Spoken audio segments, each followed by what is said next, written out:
I often make very planned out paintings with a rigid pencil sketch, but I wanted to try more of a loose style. I was painting with my niece a couple of weekends ago, and I tried painting these birds with some abstractions like paint splatters and paint drips. And I liked it so much I ended up making 8 of them over a week and a half. I did no pencil sketching, only sketching the outline of the bird with a paintbrush using a light watercolor. And maybe sketching out the outlines of colors or patterns and flowers. And then, once I knew where the bird would be on the paper, I did some splatter painting around it, so the paint splatters would be partly under the rest of the painting, not on top of it. And I wouldn't have to block out the bird to do the splatters later without accidentally messing up the bird. When you make the paint splatters with 2 brushes, it's easier to direct where they go, so they don't go as much over the sketch and in your surroundings, but actually in the background of the painting on the paper. If you try doing this with just 1 brush, it's harder to direct and likely to go all over the place, mess up the foreground of the painting and your desk. I lighten the color mixes with water and white to not make the paint splatters the main thing, but just part of the background. I add water and mix the colors with the brush, make it watery so it splatters easily. A bigger brush can produce both bigger and small splatters, and a small brush produces small splatters.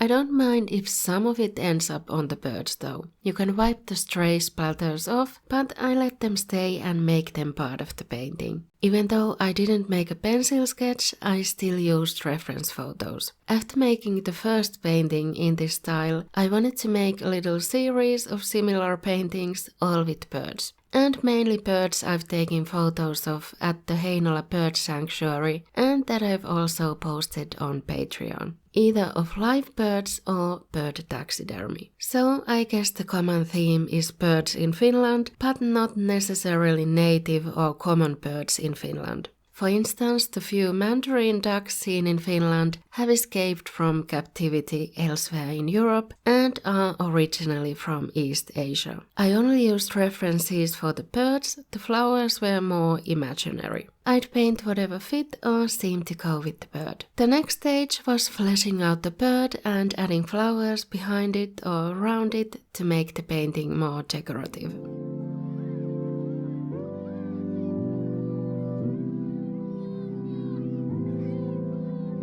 Another abstraction I tried was paint dripping, but again I did it before the foreground was finished so that the drip stayed part of the background or kind of woven into the feathers of the birds and the flowers under the final layers. You can direct the drip by painting it with just clear water on the brush first, going straight down from a flower petal or an ear or an eye, and then drop the watery color mix at the start of the drip and angle the painting up to let it drip down faster, and it will somewhat follow the path you painted. But it's fine if it doesn't and instead goes another way. And I let it show through the feathers of the bird. We even did some painting swapping for a few of the paintings with my niece. We would each start one painting and set a timer for 5 minutes and then switch paintings and continue this for a few times until the paintings were almost ready, and then we would spend an unlimited time to finish the paintings we each started.